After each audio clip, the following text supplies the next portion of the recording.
faut savoir une chose, c'est que la voie classique, pendant des années, du trafic de la cocaïne qui est produite en Amérique latine, a été la voie donc aérienne et la voie maritime directement d'Amérique latine vers l'Europe. À partir du moment où l'Europe a commencé à verrouiller ses ports et ses aéroports, les trafiquants de drogue ces dernières années ont commencé à faire passer la drogue donc, à travers l'Afrique subsaharienne. L'Afrique subsaharienne qui devient la plateforme donc, de réception de la cocaïne, qui va par la suite être dispatchée vers l'Afrique, mais surtout vers le Nord, vers l'Europe, à travers l'Afrique du Nord. Et donc forcément à travers le Maroc. Et comme il y a donc une zone d'instabilité autour du désert, donc du Sahara, comme il y a une zone, comme il y a des phénomènes migratoires, comme il y a des pays extrêmement vulnérables en Afrique subsaharienne par rapport au contrôle de leur territoire, etc., tout ça fait que les trafiquants trouvent vraiment tous les ingrédients pour pouvoir maintenir ou continuer leur trafic à destination de l'Europe à travers l'Afrique du Nord.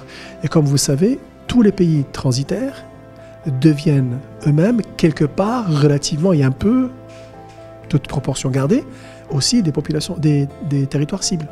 Donc on vient développer, créer de nouveaux marchés et aussi laisser de la drogue sur place, un, pour financer le trafic et deux, pour créer de nouveaux marchés.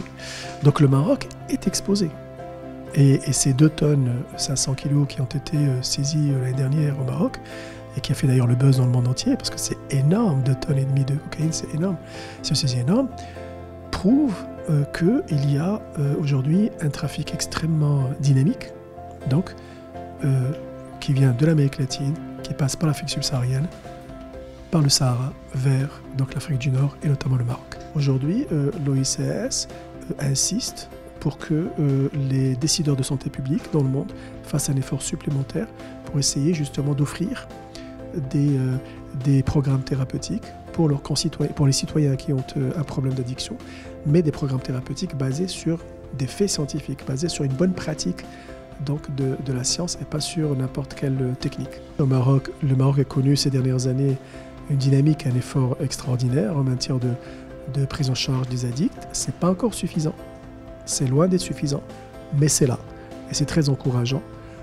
Aujourd'hui, dans pratiquement toutes les grandes villes du Maroc, il y a des centres d'addictologie.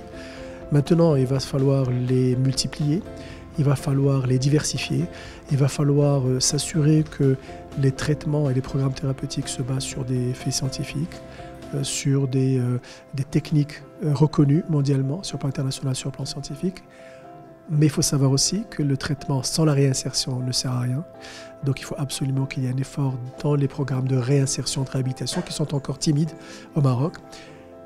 Et je finirai par dire que ce qui est très important pour le Maroc, c'est d'investir dans la prévention.